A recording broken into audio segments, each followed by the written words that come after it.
NEET के साथ साथ नर्सिंग घोटाला जो मध्य प्रदेश में हुआ है, ये सबसे बड़ा धोखा है प्रदेश के युवाओं के साथ में। 2020 तक मध्य प्रदेश में लगभग 200 नर्सिंग कॉलेजेस थे। अचानक 2021 अप्रैल में उस समय के जब मंत्री थे शायद विश्वास सारंग जी, उनके द्वारा या उनके जो कमेटी के द्वारा 250 नए नर्सिंग कॉलेजेस को मान्यता मिली अप्रैल 2021 में, और तभी घोटाला पूरा हुआ उसी समय का।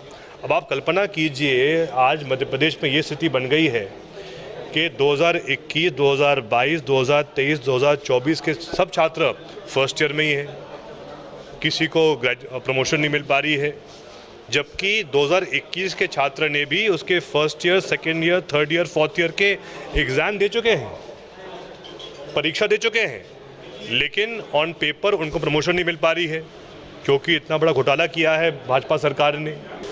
स्वाभाविक है कि क्योंकि कांग्रेस को एक सही परिणाम नहीं मिल पाया था मध्य प्रदेश में, इसीलिए कल से जो दल गठित किया गया है, जिसके चेयरमैन महाराष्ट्र के पूर्व मुख्यमंत्री पृथ्वीराज चौहान साहब हैं, उनकी कल से बैठक चल रही है पीसीसी में। आज हम सबको भी यहाँ बुलाया गया था, हमने भी हमारे सुझाव रखे हैं। ये बात सही है कि क्या कारण रहे कि हमें सही परिणाम नहीं मिल पाए, उस पर चर्चा होनी चाहिए है, लेकिन उससे ज़्यादा ज़रूरी ये है कि अगले 4.5 साल में हमारा रोड मैप क्या होना चाहिए है, किस प्रकार से कांग्रेस को पुनः जनता के बीच जाकर जनता की समस्याओं के विषय में, जनहित के मुद्दों को लेकर, हर वर्ग के संपूर्ण विकास के लिए किन किन बातों पर ध्यान देना चाहिए है और किस प्रकार से जनता का पुनः विश्वास हम जीत सकते हैं, इस पर गहरा मंथन होना चाहिए है। जिस प्रकार से राहुल गांधी अध्यक्ष बने हैं कुछ महीने पहले ही, नए सीएलपी लीडर भी बने हैं कुछ महीने पहले ही, अब उनको समय दीजिए ताकि वो पूरा काम कर पाए धरातल पर। संगठन कमेटी में कई सारे सीनियर लीडर्स हैं, बैठक में नहीं आए, नकुलनाथ जी बैठक में नहीं आते। नहीं, पृथ्वीराज चौहान साहब की चर्चा उनसे हुई है, फ़ोन पर चर्चा हुई है, और सभी जो सदस्य कमेटी में हैं सबसे अलग अलग बातचीत हुई है। कई से व्यक्तिगत चर्चा हुई है, कई से फ़ोन पे चर्चा हुई है।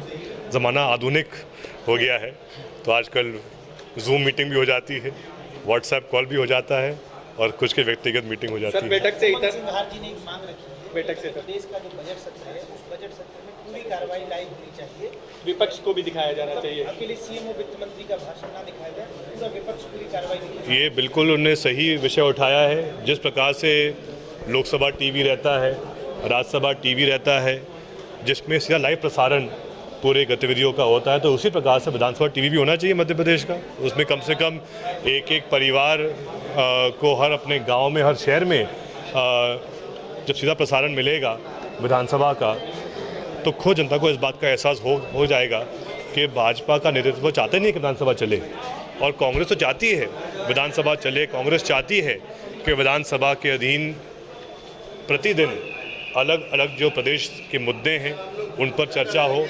सदैव हमारा यही प्रयास रहता है। सर, आखिरी सवाल है, एक सीनियर विधायक आप हैं, विपक्ष के तौर पर कौन से मुद्दे कल से उठाएंगे आप?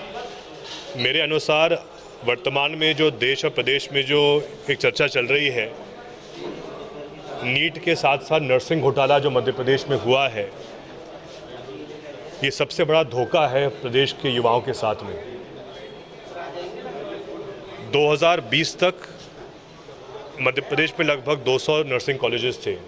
अचानक 2021 अप्रैल में उस समय के जब मंत्री थे शायद विश्वास सारंग जी, उनके द्वारा या उनके जो कमेटी के द्वारा 250 नए नर्सिंग कॉलेजेस को मान्यता मिली अप्रैल 2021 में, और तभी घोटाला पूरा हुआ उसी समय का।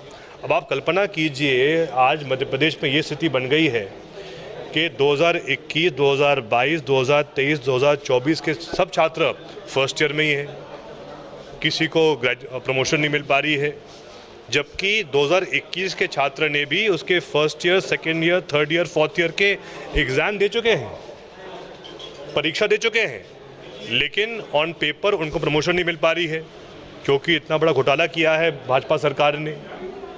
तो इस प्रकार से हज़ारों लाखों ऐसे नर्सिंग कॉलेज के छात्र हैं जो आज भटक रहे हैं, लगातार 2-3 साल से आंदोलन कर रहे हैं। यूथ कांग्रेस भी विधानसभा के बाहर अगले कुछ दिन धरना करेगी और कांग्रेस का हर एक विधायक नर्सिंग कॉलेज के छात्रों की आवाज़ सदन के अंदर उठाएगा। नरोत्तम मिश्रा जी ने एक ऑडियो ट्वीट किया है कि कांग्रेस के नेता आपस में ये बातचीत कर रहे हैं, आप सारंग को बदनाम करने के लिए कांग्रेस बेवजह का ये कार्यक्रम कर रहे हैं। नरोत्तम मिश्रा जी तो बहुत वरिष्ठ नेता हैं भाजपा के, स्वयं गृह मंत्री रहे हैं। कौन नेता उनका नाम बताएं। जहाँ तक मुझे लग रहा है ये भाजपा की ही साजिश है, जहाँ वो इस प्रकार के बहुत हल्के कदम उठाते हैं, षड्यंत्र करते हैं, जिसके माध्यम से ऐसा वो माहौल बना दें, क्योंकि वो सब जान रहे हैं कि ये किसने किया है और उनको बचाने के लिए ये सब